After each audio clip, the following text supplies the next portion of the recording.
Efficiently using your garden tools can make the difference between a day ended in reflective accomplishment or one ended in blisters and frustration. And unfortunately, blisters and frustration lead to gardeners who want to throw in the trowel. Before we start, just a few thoughts about garden work. First, remember gloves. Regardless of how efficiently you use these tools, your hands will take a lot of wear. Secondly, remember patience. Focus on the task at hand and do the overall job in steps. Gardening can be a slow, tedious task. And last, break the work into smaller sessions. Schedule times to go to your garden, work 20 minutes or 2 hours, but tailor the session to your ability. Alright, let's take a look at some of these tools in action. Using them properly will make your experience as pleasurable as it can be. Meant for digging and penetrating roots, the round point shovel should be positioned to take slices from the soil. The larger the slice, the harder it will be to break the slice from the rest of the soil. Large slices are heavier too, so adjust how much soil you try to slice at one time to match your strength and ability. Use your weight by stepping on the top edge of the shovel to cut the soil slice, and then pull the end of the handle for maximum leverage to break it free. Lastly, lift the soil slice to its new location. These rules also apply to garden forks. Square point shovels are best utilized for transferring material like soil, fertilizer, and compost.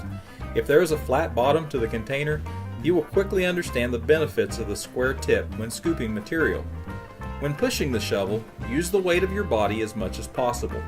Square point shovels are also an excellent choice for transferring soil to raised beds and creating walkways as demonstrated here. Garden hose can be used to break soil. Use an up and down jabbing motion so soil is not dispersed from its location. Using the corner of the garden hoe in this situation gives better soil penetration. Garden hose can also be used for hilling, cultivating, and weeding.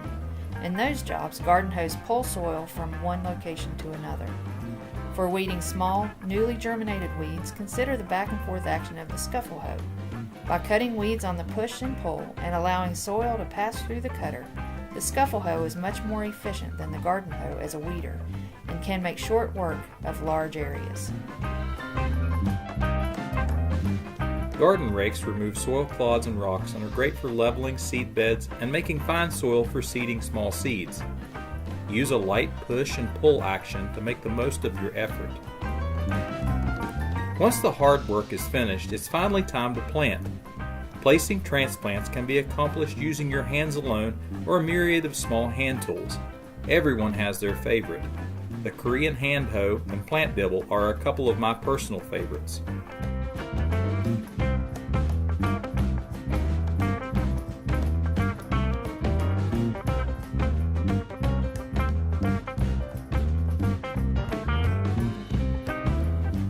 Like transplanting, seeding can be done by hand.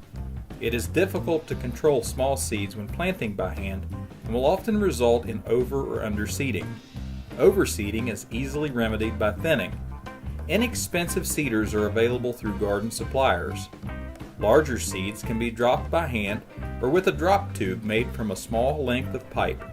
A nail apron or something similar keeps seeds at the ready. For larger plantings, seeders may be the answer and can be used to drop large and small seeds by changing the seed plate. Once seeds are placed, they'll need to be covered. The garden hoe may very well be the tool of choice. As a general rule, seeds should be covered to a depth equal to 2 times the seed's diameter. But what about really small seeds? Following our general rule of seed planting depth, things like lettuce and carrot seed may only need a sprinkling of soil. Your hands may be the best tool to cover those. Choosing the correct garden tool and using it correctly, as well as maintaining sharp equipment and good repair, will make gardening more enjoyable and successful for you and your family. These are just a few tips and techniques. Find what works best for you, your soil, and your own abilities. Your own experience will be your best teacher.